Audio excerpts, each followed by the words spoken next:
전국 곳곳에 대규모로 조성된 산업단지들은 우리나라 경제 성장의 버팀목이라 불린다.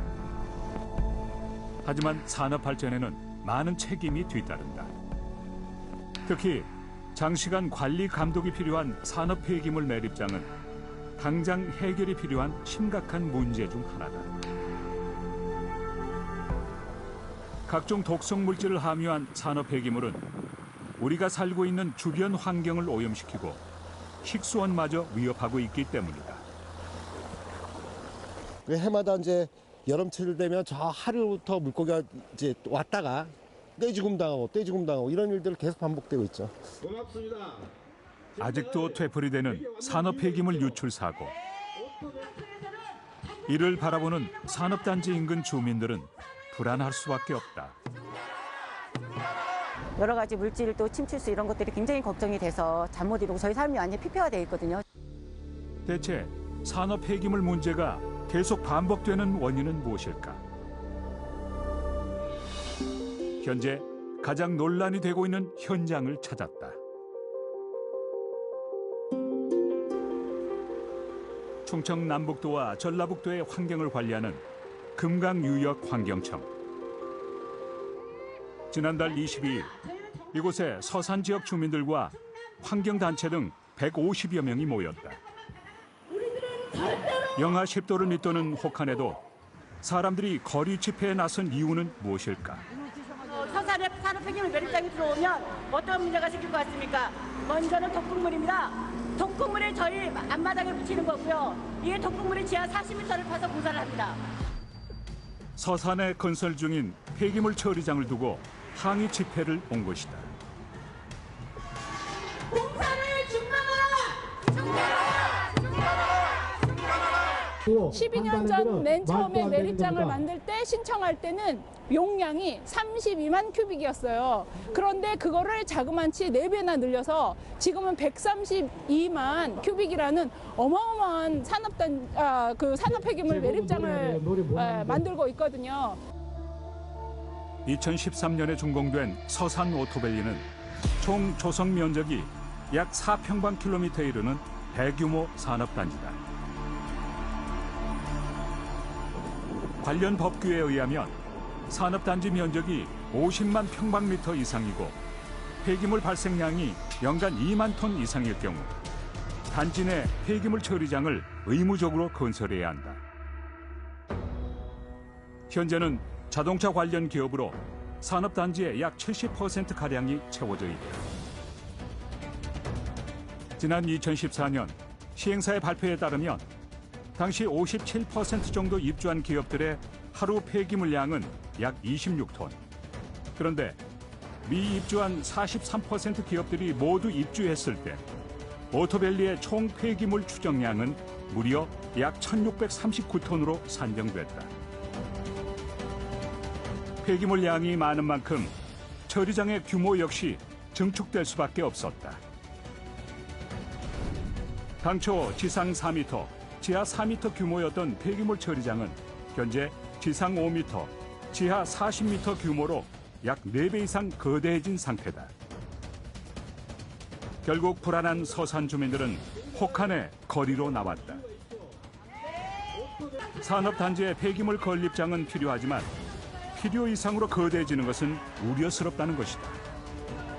산단이 있으면 매립장이 들어서야 된다면, 산폐 매립장이 들어서야 된다면 정말로 그럼 오토밸리 산단 것만 해라. 오토밸리 산단에서 나오는 건데 오토밸리 산단께 1년에 5만 6천 톤으로 잡혀있다는 거에 대해서는 인정할 수가 없다. 우리가 조사해 본 거로는 7천 톤이다. 7천 톤 미만으로 알고 있다, 1년에. 근데 지금 너무 5만 6천 톤과 7천 톤은 어마어마한 괴리가 있는 거잖아요. 그러면 우리도 전문가를 투입을 시키고 그래서 공동조사를 해보자. 정확히 해서 그게 얼마인지 그럼 그것만 매립을 해라.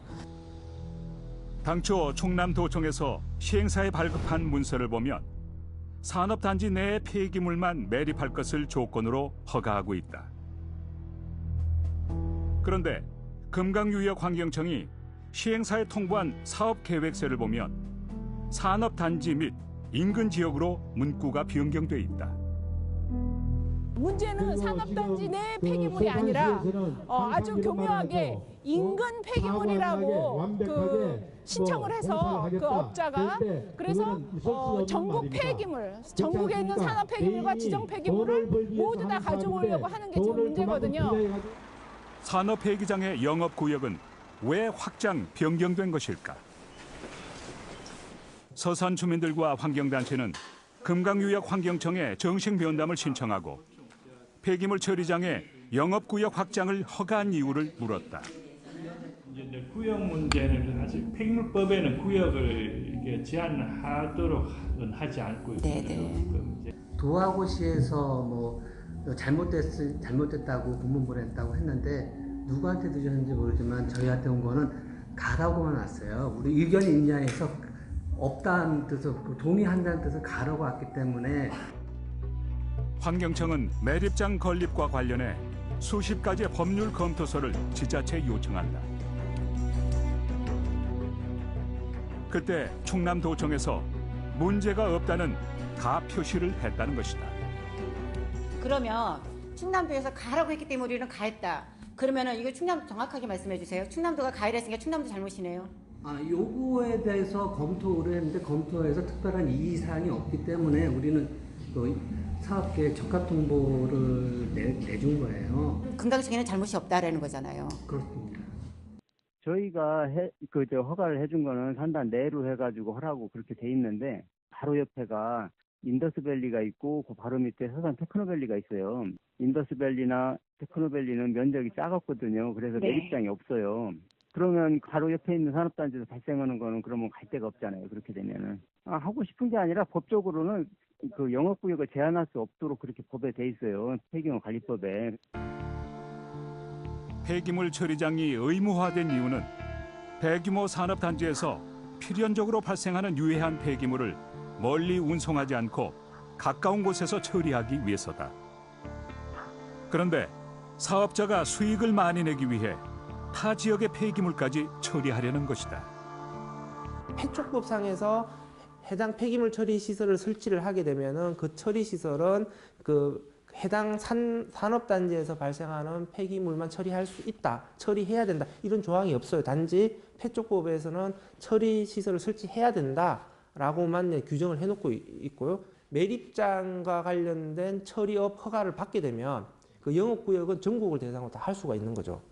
그래서 폐촉법에서 규정해 놓고 있는 입법의 취지와 폐기물관리법과의 지금 충돌이 발생을 하고 있는데 이 부분과 관련해서 이제 문제는 폐촉법에서 관련된 규정들을 명확하게 해놓지 않음으로 인해서 좀 발생하는 입법의 사각이라고 보거든요. 지역 주민들의 민원이 해결되지 않았음에도 폐기물 처리장은 현재 건설이 강행되고 있다. 서산 주민들이 이토록 폐기물 처리장의 확장을 반대하는 이유는 뭘까? 오토밸리에 입주해 있는 한 공장. 산업 폐기물 중 하나인 알루미늄 찌꺼기가 그대로 방치돼 있다. 저쪽에 보이는 저 마대자루, 푸대자루는 알루미늄을 재련하고 남은 알루미늄 찌꺼기, 가루이든지 알루미늄 원료이든지 둘 중 하나인데요. 알루미늄 찌꺼기면 저건 문제가 심각합니다. 저렇게 야적하면 안 되거든요. 알루미늄은 물방울과 결합하면 화재가 발생합니다. 지난해 12월 19일 이곳에서는 큰 화재가 발생했다. 야적장에 방치한 알루미늄 폐기물이 결로로 인한 물방울과 반응하면서 폭발이 생긴 것이다. 알루미늄 화재는 물이 아닌 화학약품으로 화재를 진압하는 특수 소방차가 필요하지만 당일에는 일반 소방차만 출동했다. 결국 이곳의 화재는 약 17일간 모든 알루미늄 찌꺼기가 전소되고 나서야 완전히 진압되었다. 소방차가 6대 정도 왔는데 그 알루미늄 화재는 물을 뿌리면 폭발이 발생한답니다. 그래서 소방차가 오기만 하고 진화를 하지 못하고 그 모래로 그냥 불난 알루미늄을 덮어놓기만 했었습니다. 이와 같은 화재가 생겼을 때 가장 큰 문제는 연기다. 알루미늄이 산화되면 신경성 유독물질인 흉이 발생한다. 또한 호흡기에 치명적인 중금속 분진과 초미세먼지도 함께 발생한다. 약 17일간 잔불이 이어지면서 검은 연기는 계속 이어졌다. 인근 아파트 주민들은 독성 물질로 인한 피해를 호소했지만 주민 대피령은 없었다. 연기가 지금 저기 저 철탑이 보이시잖아요. 그 위에까지 계속 이렇게 올라갔어요. 이 약간 그 LPG 가스 같은 막 그런 냄새 있죠, 왜? 쾌쾌한 그런 냄새. 그런 게 났었어요. 그래서 문을 못 열어놨었죠, 계속. 속이 울렁거리고 메스껍고 그래서 집에서 도저히 여기 애들을 놓을 수가 없겠다. 집 안에서도 냄새가 나더라고요. 그래서 도저히 여기 애들한테 혹시라도 건강이 안 좋아지면 어떻게 걱정이 돼가지고 인천의 누님 집으로 애들을 대피를 시켰어요. 화재 이후 인근 지역에서는 심각한 대기 오염이 측정됐다. 베란다에서 산업단지가 보일 만큼 거리가 가까운 인근 주민들은 불안감을 호소할 수밖에 없다. 저희 오스카 아파트는 거리가 산패장하고 1.4km 안에 있고요.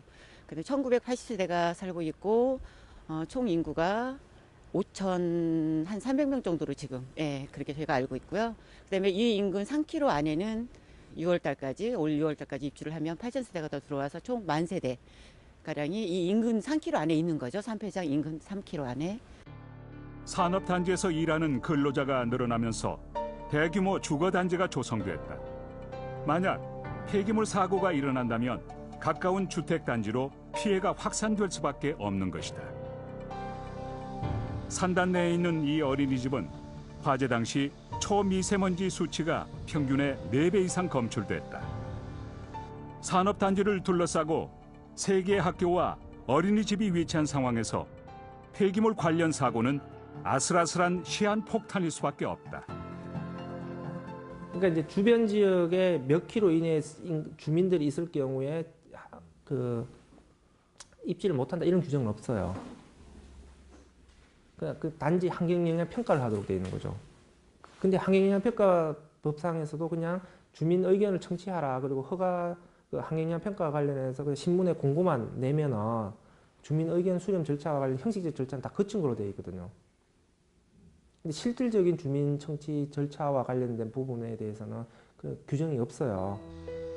법률의 허술함 속에서 대규모 산업단지들이 줄줄이 들어서고 폐기물 처리장에 대한 갈등만 계속되는 동안 주변 환경은 오염되고 있다. 인근의 한 하천을 찾았다. 현재 유튜브 볼 쪽에 이건 오토밸리 공단서 나오는 거로 보여집니다. 근데 이 위가 바로 공단 지역이고요. 여기에 그 산피장이 들어선 위치입니다. 한눈에 봐도 수질 오염이 심각하다. 하천으로 이어진 관이 우수관임에도 불구하고 산업폐수가 다량 유입되고 있는 것이다. 만일에 준공 이후에 그 산피장 내에 문제가 생겨서 침투수가 침투했을 경우에는 그 침투수가 현재 부지가 났기 때문에 이 하천을 따라서 대오지만으로 흘러들어갈 수가 있습니다. 서산 오토밸리의 위치는 생태 하천인 성연천의 상류 높은 언덕 위에 건설돼 있다. 그렇다 보니 이렇게 오염된 물은 하천을 따라 내려가며 수생태계는 물론 인근 농경지까지 오염시킬 수 있다. 물이 흘러가는 거 보이죠? 네. 여기 지금 다 저기에 씹어 들어오는 거예요. 다 이게 여기 이렇게. 산업단지에서 방류하는 물이 많다 보니 하천의 수량이 늘어나면서 수로도 생겨났다.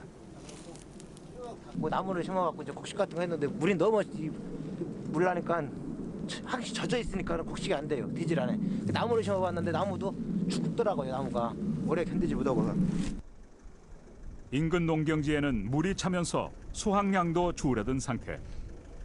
주민들은 만약 폐기물 처리장에 사고가 날 경우 오염된 물이 하천을 따라 논으로 들어올까 우려하고 있다. 지금 그 사람들이 뭐 콘크리트를 얼마나 두께를 친다고 1m를 친다고 그런 얘기는 하더라고요. 근데 그게 만약에 잘못됐을 때 그 물이 이렇게 찌워서 나오게 되면은 농사 짓는 사람들은 물로 계속 쓸 거 아닙니까? 농사 짓 거 아닙니까?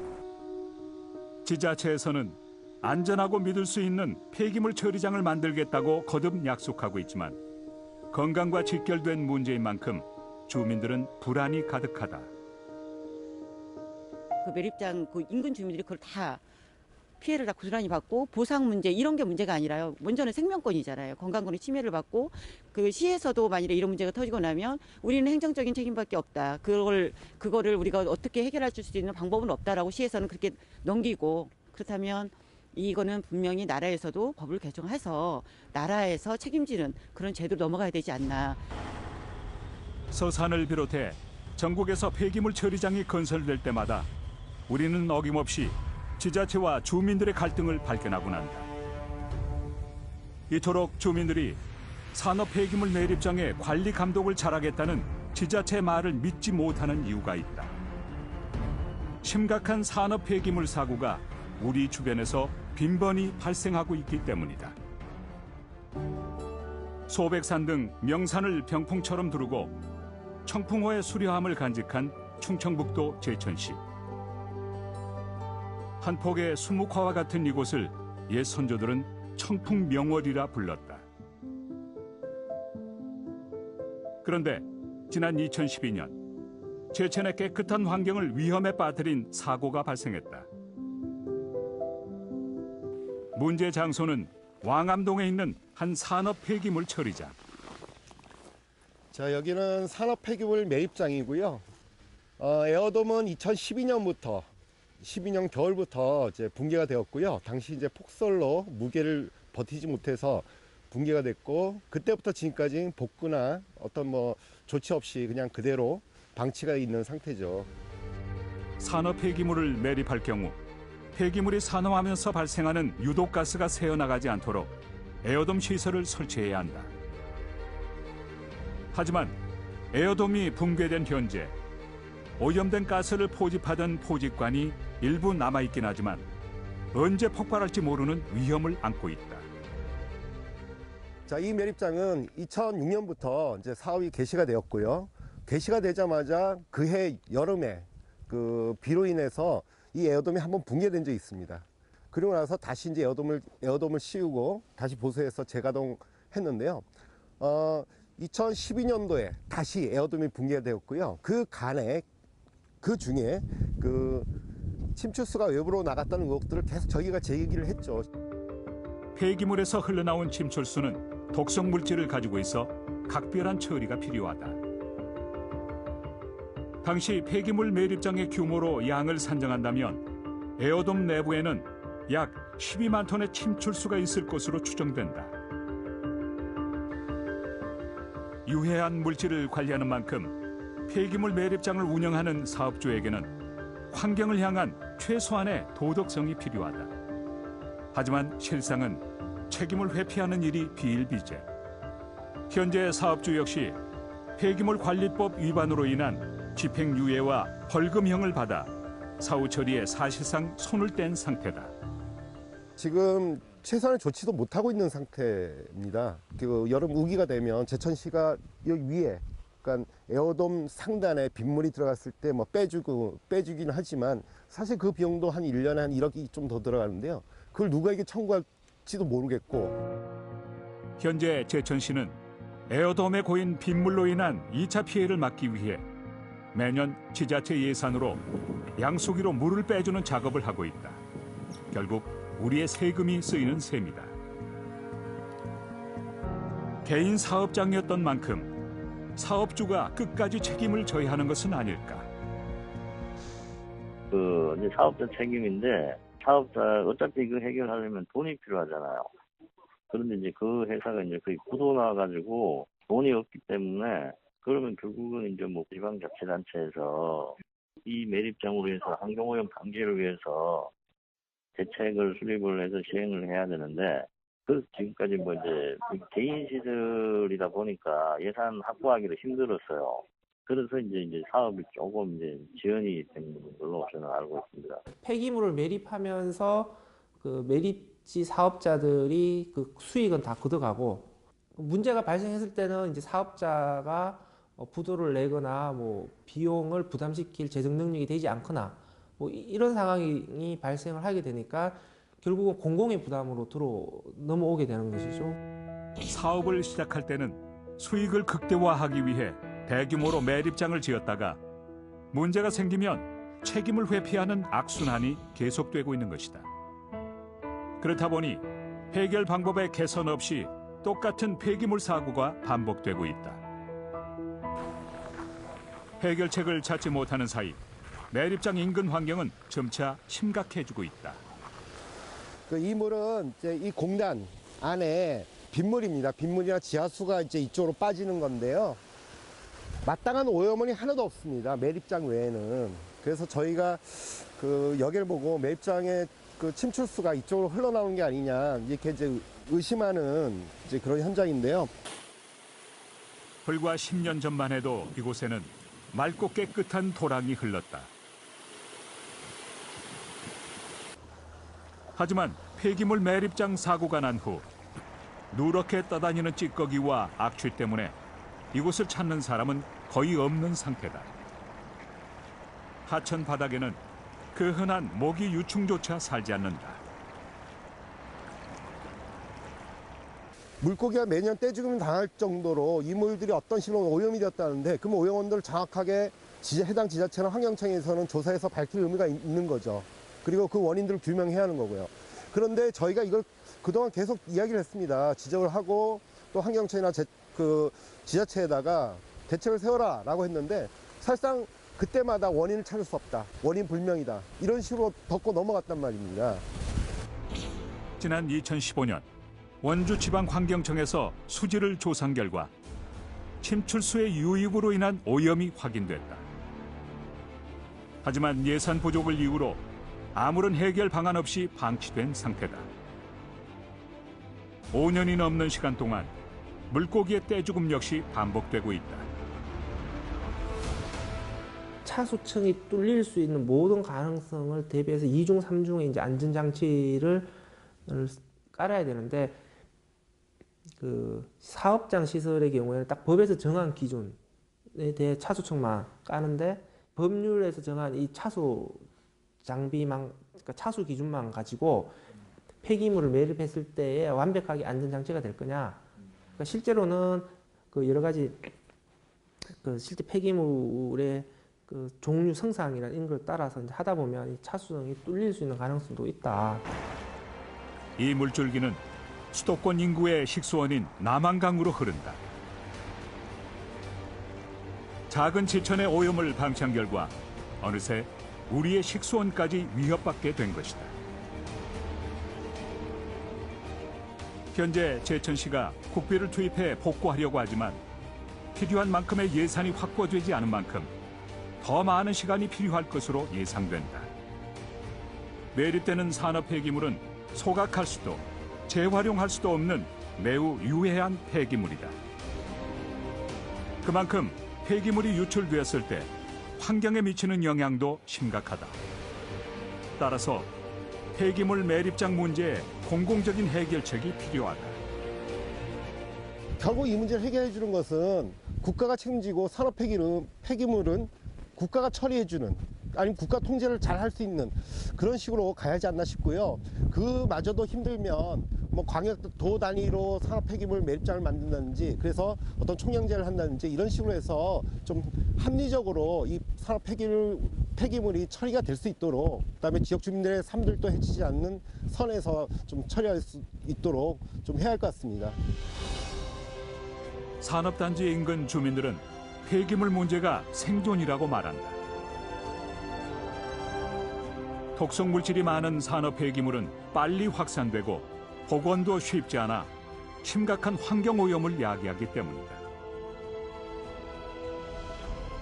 경제 발전이라는 명목으로 산업단지의 규모를 키우는 데만 집중하기보다 산업 폐기물 문제에 근본적인 관리 대책이 나와야 할 것이다.